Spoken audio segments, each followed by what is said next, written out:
when you talk about that, that Indian Muslims stayed on in India, those who stayed on in India, pragmatism was a major reason. Right. Many times it was like there was no option. Correct. Right? To go. I had Asaduddin Owaisi on the podcast recently, and as you know, he's very vocal about his identity as an Indian and as an Indian Muslim. Right. Now, he said this, and I quote it. He said, "Main is mulk."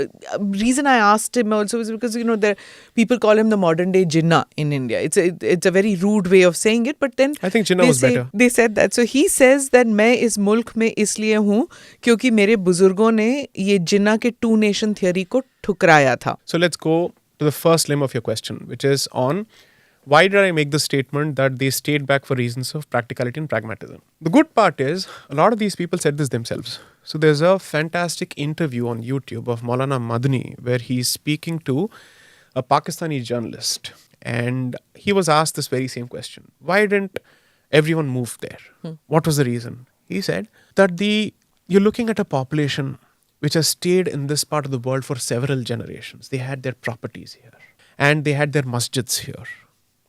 And most importantly, he alludes to something which is very crucial. Most people don't even talk about it. At the time of the discussion of Pakistan, even those Muslims who opposed the creation of Pakistan weren't doing so because they wanted to be part of Bharat, but because they believed that this entire land belongs to Islam. And therefore they said, why are you settling for 1/3 of this when the entire thing was supposed to be Mughalistan?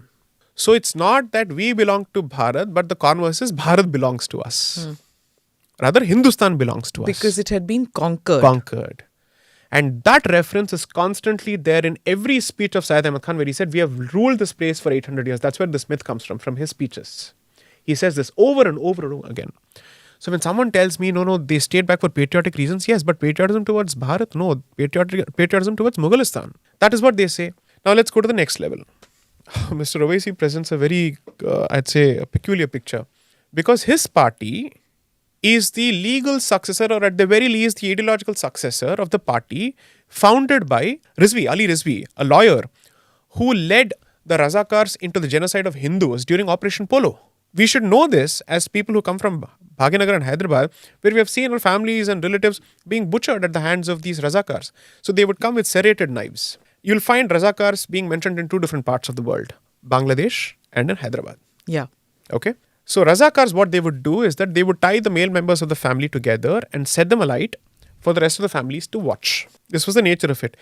The hostage population theory, or the critical hostage population theory, was pressed into service by the Nizam, where he used the Hindu population as the bargaining chip with the Indian Union. That is exactly what is captured in the conversation between his Prime Minister and Vallabhbhai Patel. He said, what we'll do here? And to which Mr. Vallabhbhai Patel says, what do you think we'll be doing here? So therefore, I think it's important for people to just unpack what exactly is Mr. Owaisi talking about. What are the antecedents of his party? Where did they take this discussion forward? There is an MIM and then there is an AIMIM. And we are expected to believe there is absolutely no relationship between the two. Why don't you release the documents, the founding documents of your party and see who's taken charge from whom? Okay, let's take the converse of the patriotism argument. Did Hindus of Pakistan stay back in Pakistan out of patriotism for Pakistan according to you? No. Knowing fully well what preceded the creation of Pakistan, what did they stay back for? Again, pragmatic and practical reasons. Which means they did not know how to escape. Because the wealthy people managed to escape. The ones who couldn't, they had to stay back. Owaisi's family, like the others, could afford to leave. I'll come to that. Owaisi's family, you should, whenever you listen to his speeches, or I would say operate in compartments, where you pay attention to his Urdu speeches in his jalsas first, and then see what he says in his English speeches before in English channels. In Aurangabad and in old parts of Hyderabad and other places, every time they start talking, they hearken back to the atrocities of Operation Polo. Akbaruddin Owaisi and Asaduddin Owaisi constantly speak of this as if it's a Holocaust that's visited the Muslim community. That's how you speak of the accession of the Hyderabad princely state under the Nizam to the Indian Union. People don't read or let's say watch those speeches. I've seen those speeches. I know Hyderabadi Urdu as well as any other person. So I know exactly what they're talking about.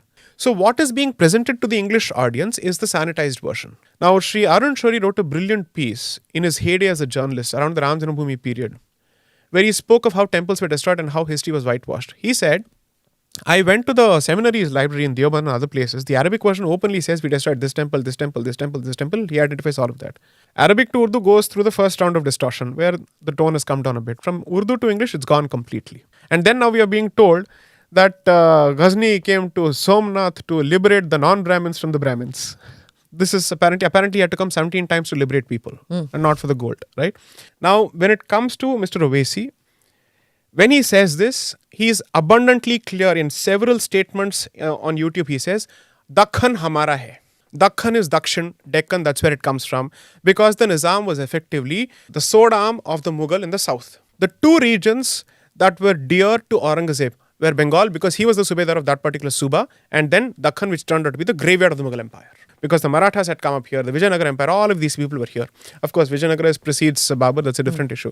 But the point is, they speak from a sense of ownership and which is packaged and presented as a sense of patriotism. Please learn to distinguish both. I don't buy this for one bit. So he is the same person who rushes to Assam in Kokrajhar in Assam in 2012 because he has to establish kinship with the Rohingyas and others, or people who were being killed there, or people who were actually killing the others. Then there are riots in Mumbai where the soldier memorial is destroyed around that particular period by members of the Rizvi Academy or whatever academy that is, or Reza Academy. He establishes some kind of sympathy with them. He immediately opens up camps for all these people. What is he talking about? I'd like to understand why is it that Mr. Owaisi always finds it in him to establish sympathy for the person who's rioting. So, notwithstanding his let's say, his gift of gab to present this as some kind of a sacrifice that they've made, that we have not gone to Pakistan, we have stayed back here and all that, his Urdu speeches to his home audience and his home territory is very, very different. I mean, those speeches reflect a very different side, and I'd say the true side perhaps. If you keep looking at all Muslims are people who are too poor to leave, right, or were avaricious, who thought that, oh, we can have business opportunities, so let us stay back. Right. If you ascribe these motives to all those who stayed back, then there is no meeting ground. Then the divisions become more and more. Do you agree with that? I think there are some fantastic meeting grounds. So let me give examples. Mr. K.K. Mohammed, who has reconstructed certain temples in Bateshwar and other places in Madhya Pradesh, who also says that I don't find any conflict between my origin as a Muslim and my current belief system. Abdul Kalam. Aren't these examples worth citing? During his lifetime, Mr. Abdul Kalam wasn't exactly seen as a celebrated member of his community because he was making weapons for Bharat. He was comfortable with the Bhagavad Gita, played the Rudraveena, or the Veena at the very least.